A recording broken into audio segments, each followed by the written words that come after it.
आज के महाविद्यालय रायपुर के BA द्वितीय वर्ष के सभी विद्यार्थियों का महाविद्यालय के YouTube चैनल में हार्दिक स्वागत है। पिछली कक्षा में हमने लोधी वंश का परिचय पढ़ा था और साथ ही साथ बहलोल लोधी के बारे में अध्ययन किया था। इस कक्षा में हम लोधी वंश के महत्वपूर्ण शासक और सबसे योग्यतम शासक सिकंदर लोधी के बारे में अध्ययन करेंगे। सिकंदर लोधी, जिसका बचपन का नाम था निज़ाम खां, लोधी वंश का द्वितीय शासक था। पहला शासक तो बहलोल लोधी और दूसरा शासक सिकंदर लोधी। अपने पिता बहलोल खान लोधी की मृत्यु के बाद जुलाई में वो राजगद्दी पे बैठता है। इसके उपरांत सुल्तान बनता है। इसके सुल्तान बनने में कई कठिनाई का मुख्य कारण था उसका बड़ा भाई बरबख्श शाह, क्योंकि दो भाई थे। उनमें बरबख्श शाह चाहता था कि वो गद्दी पे बैठे, जो तब जौनपुर का राज्यपाल था। उसने भी इस गद्दी को अपने पिता के सिकंदर के नामांकन के बावजूद दावा किया, परंतु सिकंदर ने एक प्रतिनिधिमंडल भेजकर मामला सुलझा लिया और एक बड़ा खून खराबा बचा लिया। तो दोनों में समझौता हो गया, युद्ध नहीं हुआ राजगद्दी को लेकर। हालांकि बरबख्श शाह राजगद्दी के लिए अपना दावा कर रहा था, जबकि उसके पिता बहलोल लोधी ने सिकंदर को अपना उत्तराधिकारी नियुक्त कर दिया था। परंतु सिकंदर लोधी ने बड़ी समझदारी से काम लिया और एक प्रतिनिधि मंडल के माध्यम से अपने भाई बरबख्श शाह को समझा लिया और दोनों में समझौता हो गया। असल में इसने बरबख्श शाह को जौनपुर की सल्तनत पर राज्य जारी रखने को कहा और अपने चाचा आलम खां से भी विवाद सुलझा लिया, जो कि तख्ता पलट करने की योजना बना रहा था। सिकंदर एक योग्य शासक सिद्ध हुआ। उसने अपने राज्य को ग्वालियर और बिहार तक बढ़ाया, राज्य साम्राज्य का विस्तार किया, ग्वालियर जीता, बिहार को जीता। उसने अलाउद्दीन हुसैन शाह एवं उनके बंगाल राज्य से संधि की और अपने देश के अफगान नवाबों को नियंत्रण में रखने में सफल हुआ। अपने राज्य पर्यंत व्यापार को खूब बढ़ावा दिया। 1503 में उसने वर्तमान आगरा नगर की नींव रखी। तो ध्यान रखना, महत्वपूर्ण क्वेश्चन है भाई, आगरा की स्थापना किसने की थी? सिकंदर लोधी ने 1503 में।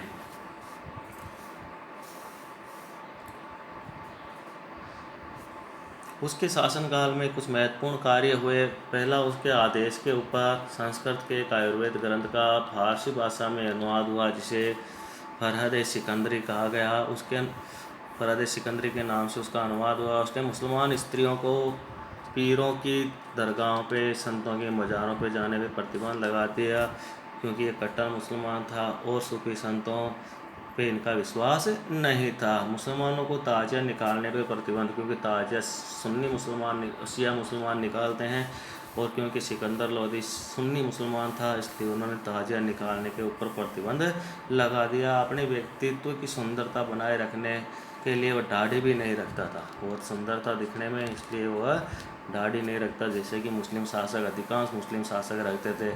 सिकंदर ने नगरकोट की ज्वालामुखी मंदिर की मूर्ति को तोड़कर उसके टुकड़ों को कसाईयों को मांस तोड़ने के लिए दे दिया। उदार व्यक्ति के रूप में सिकंदर लोधी सल्तनत काल का एकमात्र सुल्तान हुआ जिसने खम्स या लूट में मिली रकम से कोई हिस्सा नहीं लिया। जैसा कि खम्स जो कर था, उसमें क्या होता था कि जब सल्तनत की सेना किसी क्षेत्र में जीतती थी और लूटपाट करने के बाद जो धन मिलता था, उनमें से 1/5 भाग राज्य को और 4/5 भाग सैनिकों में बढ़ता था। परंतु सिकंदर लोधी ने जो 1/5 भाग राज्य का होता था उसको लेने से मना कर दिया और संपूर्ण जो लूट का माल था वो अपने सैनिकों में बांटना शुरू कर दिया। उसके काल में 3/4 भाग लेना शुरू कर दिया। उसने निर्धनों को मुफ्त भोजन की व्यवस्था कराई।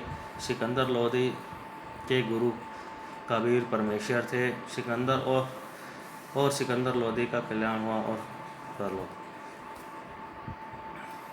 सिकंदर लोधी के काल के जो शासन व्यवस्था में जो महत्वपूर्ण सुधार हुए, हम उसका अध्ययन करते हैं।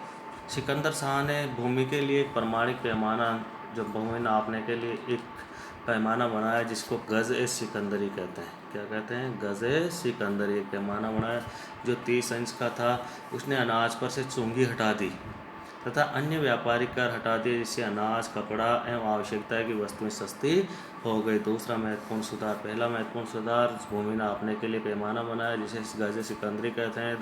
दूसरा, चुंगी का जो अनाज है, कपड़ा है और अन्य आवश्यक वस्तुओं ने चुंगी कर समाप्त कर दिया। तीसरा, सिकंदर लोदी ने खाद्यान्न से ज़कात कर हटा लिया।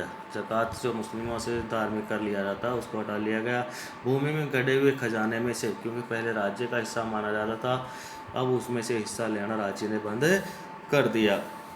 सिकंदर लोदी ने अफगान सरदारों से समानता की नीति का परित्याग करके श्रेष्ठता की नीति का अनुसरण किया।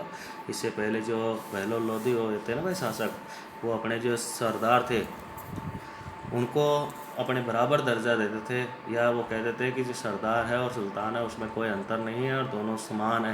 परंतु सिकंदर लोदी ने ऐसा नहीं किया। उसने कहा सुल्तान सुल्तान होता है और सरदार सरदार होते हैं और सरदार सुल्तान के अधीन होते हैं। उसने आंतरिक व्यापार कर समाप्त कर दिया तथा गुज्जर विभाग को पुनर्गठित किया। सिकंदर शाह लोदी गुजरात के महमूद बेगड़ा और मेवाड़ के सांगा का समकालीन था। वह उसने दिल्ली को इन दोनों से मुकाबला करने के योग्य बनाया।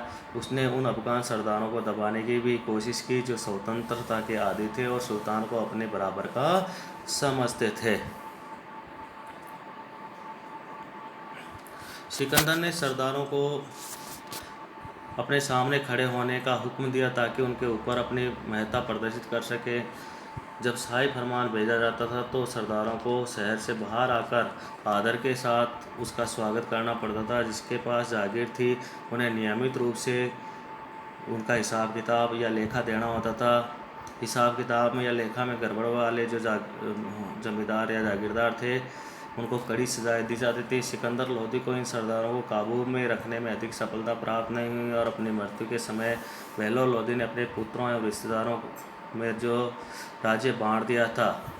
यद्यपि सिकंदर एक बड़े संघर्ष के बाद उसे फिर से एकत्रित करने में सफल हुआ, लेकिन सुल्तान के पुत्रों में राज्य का बंटवारे का विचार अफगानों के दिमाग में बना रहता था।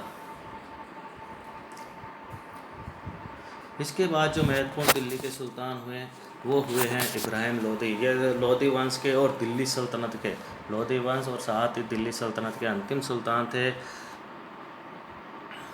इब्राहिम लोदी की मृत्यु हुई है 21 अप्रैल 1526 को, जब पानीपत का युद्ध होता है ना भाई, और एकमात्र ऐसा सुल्तान था जिसकी युद्ध में मृत्यु होती है। दिल्ली सल्तनत का अंतिम सुल्तान व अफगानी था। उसने भारत पर 1517 से लेकर 1526 तक राज्य किया और फिर मुगलों द्वारा पराजित हुआ। उन्होंने एक नया वंश स्थापित किया जिस वंश ने यहाँ 3 शताब्दियों तक शासन किया। तो मोहम्मद इब्राहिम लोदी के काल में ही भारत में बाबर का आक्रमण होता है और एक नवीन राजवंश की स्थापना होती है। इब्राहिम को अपने पिता सिकंदर लोदी के मरणोपरांत गद्दी पर मिली, परंतु शासकीय योग्यता अपने पिता के समान नहीं थी।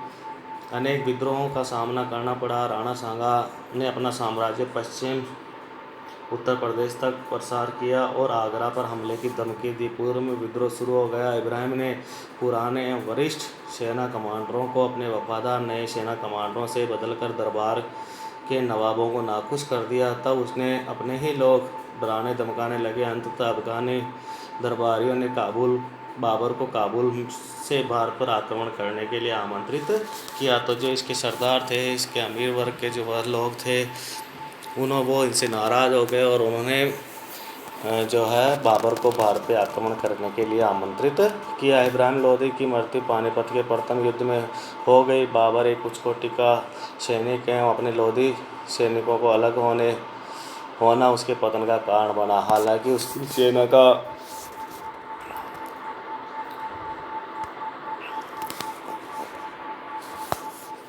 सेना इब्राहिम लोदी ने राज्य का विभाजन करके अपने भाई जलाल को जौनपुर का शासक नियुक्त किया, परंतु बाद में जौनपुर को अपने राज्य में मिला लिया। सिंहासन पर बैठने के उपरांत इब्राहिम ने आजम हुमायूं शेरवानी को ग्वालियर पर आक्रमण करने हेतु भेजा।